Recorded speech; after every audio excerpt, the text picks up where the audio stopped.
हमारे साथ हमारे संवाददाता मोहसिन खान न्यूज रूम से लाइव जुड़ चुके हैं, जो आपको इस पर और भी ज्यादा जानकारी देंगे कि माफी मांगने से क्या ये बवाल थम जाएगा।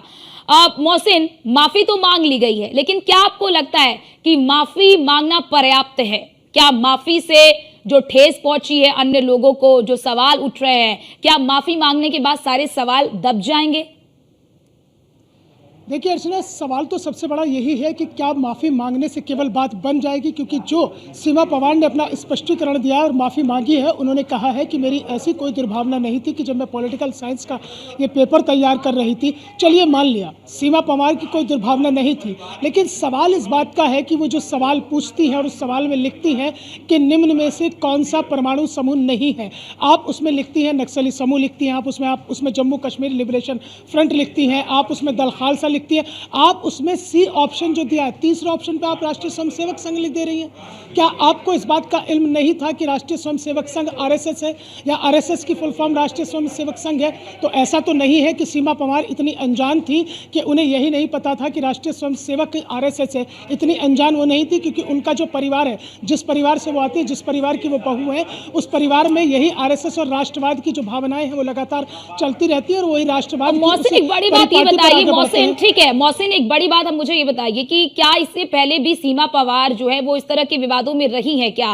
और क्या उन्होंने कभी सार्वजनिक मंच पर या कहीं पर भी इस तरह के विचारों को व्यक्त किया जिससे एक मैसेज भी जाए कि उनकी विचार जो है, धारा जो है वो बिल्कुल अलग है हरिओम पवार से?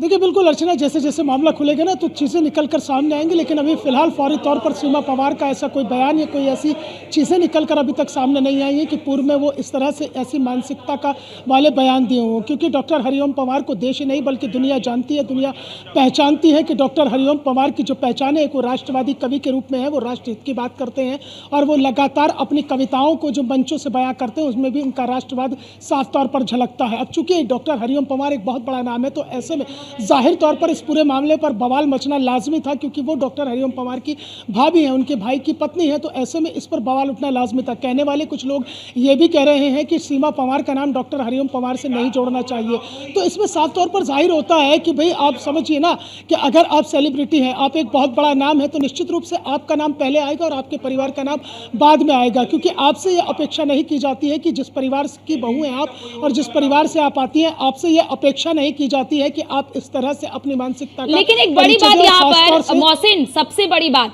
आज ही मुद्दा इसलिए भी उठ रहा है, इसलिए भी ज्यादा इस पर बवाल क्या इसलिए भी मच रहा है क्योंकि हरिओम जी के परिवार से जुड़ा हुआ, हरिओम के परिवार से जुड़ा हुआ है, इसलिए क्या ये मुद्दा ज्यादा उठ रहा है। लेकिन ये मुद्दा ज्यादा गंभीर इसलिए भी हो जाता है, अगर हरिओम पवार के इतर आप जाकर देखिए तो ये मुद्दा इसलिए भी बहुत ज्यादा गंभीर और संवेदनशील इसलिए हो जाता है क्योंकि एक शिक्षिका है, आप एक शिक्षक है और आपसे ही समाज बन रहा, आप देश के भविष्य को तैयार कर रही है। तो हरिओम पवार से ज्यादा इस बात पर गंभीर होना चाहिए कि आप एक शिक्षिका हैं और आप क्या किस भविष्य